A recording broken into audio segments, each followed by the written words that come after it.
आंतों की अनदेखी करते हैं। गट हेल्थ का ब्रेन हेल्थ से, गट ब्रेन का ऊपर वाले ब्रेन से भी बहुत गहरा संबंध है।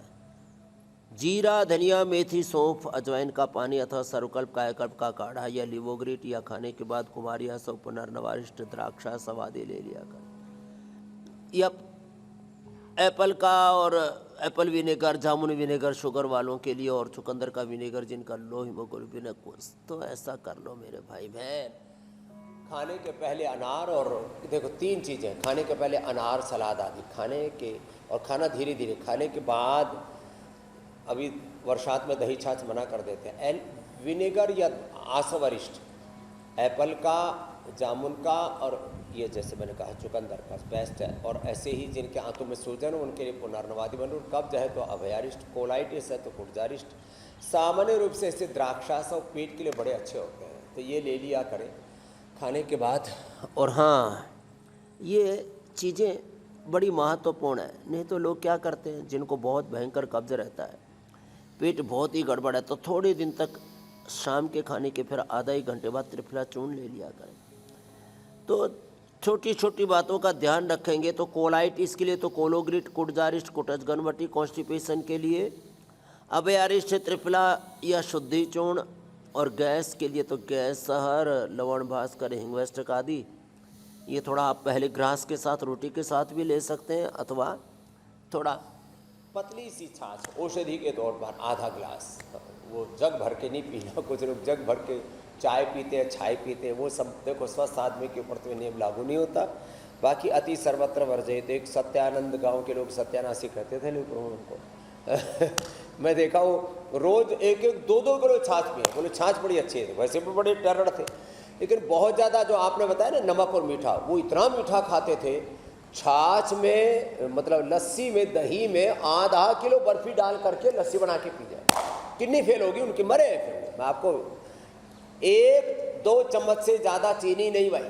वैसे चीनी तो ना खाएं, तो जैगरी पाउडर, गुड़ आदि सब जगह मिल रहा है, आजकल महंगा बेच रहे हैं, इसलिए भाई मधुरम ले लेना ज़्यादा अच्छा है।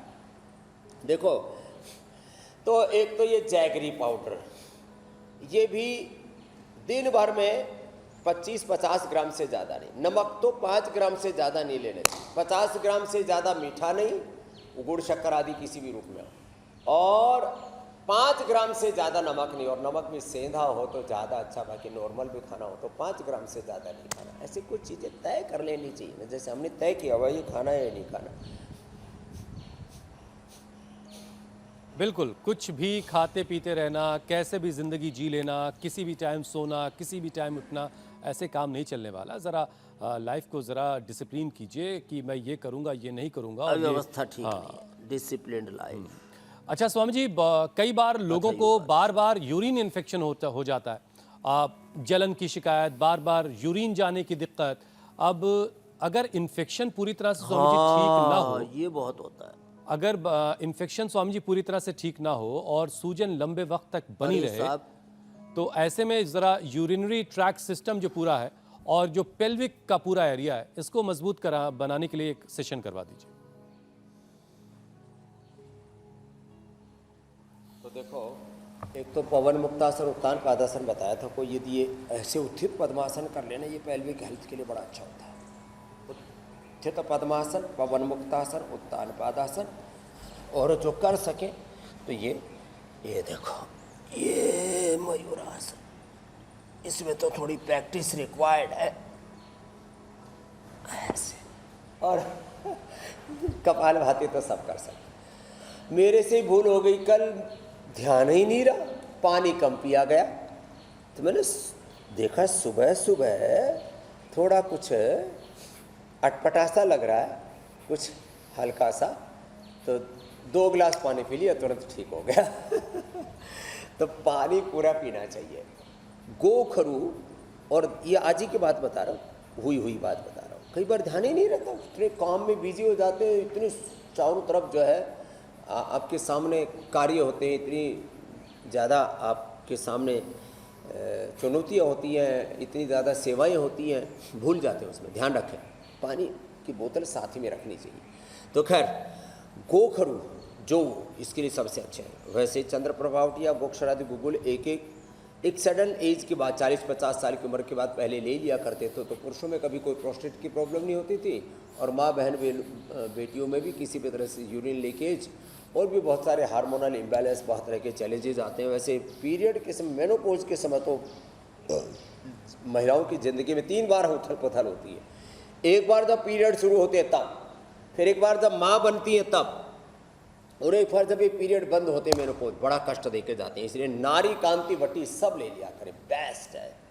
10 मूल का काढ़ा, अब ये छोटी छोटी बातें, नारी कांति वटी और 10 मूल का काढ़ा, ये महिलाओं के लिए बेस्ट है, लेकिन ध्यान ही नहीं देते। कपाल भाती तो जरूर कर लिया करें। और कैनबेरी जूस विदेश में पीते हैं, हमारे यहाँ करौंदा का शरबत, थोड़ा करौंदा का अचार भी खा सकते हैं थोड़ी मात्रा में। करौंदा, नींबू, लिसोड़ा, कैर, टीट बोलते हैं, उसका अचार थोड़ी मात्रा में, नींबू का अचार। बाकी आम का अचार सबसे बेकार, लेकिन सबसे ज़्यादा उसी पर पेलम पेल रहता है, चढ़ा चटपटा सा लगता है। चटपटा तो कैर भी अच्छा है, लिसोड़ी में भी मिल जाता है। थोड़ा मसाले डाल लो, हल्के खड़े मसाले थोड़ी मात्रा में। हर चीज़ अति सर्वत्र वर जाए। वो आंवला भी अच्छा है, नींबू भी अच्छा है, कितना अच्छा है। स्वामी जी अब जरा जल्दी से नींबू का अचार तो प्राणायाम का एक सेशन कर लेते हैं। साल, एक ने 50 साल मेरे को खिलाया पुराना, बोले जो हमारे दादाजी बना के गए थे। प्राणायाम का एक सेशन पूरे शरीर के लिए कैसे फायदेमंद है?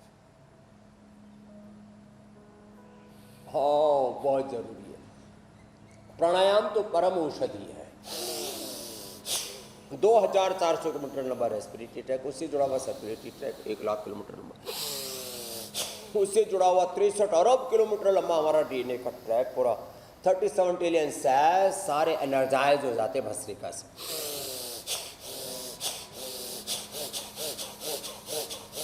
और हाँ, कपाल भाती से तो सारे vital organ, liver, kidney, intestine, lung, heart, brain, सब अंदर तक का मध्य प्रदेश पूरा का पूरा ठीक हो जाता है। सेंट्रल गवर्नमेंट, स्टेट गवर्नमेंट सब अच्छी रहती है कपाल भाती से। और अनुलोम विलोम तो अष्टाचक्रा नवद्वारा देवा नाम पूर्व अयोध्या, 8 चक्र 9 द्वार 72,10,201 नाड़ियाँ, और एक एक सेल की 46 क्रोमोसोम्स, 23,000 जीन्स, और एक एक सेल का इंट्रा सिग्नलिंग सब अच्छा हो जाता है।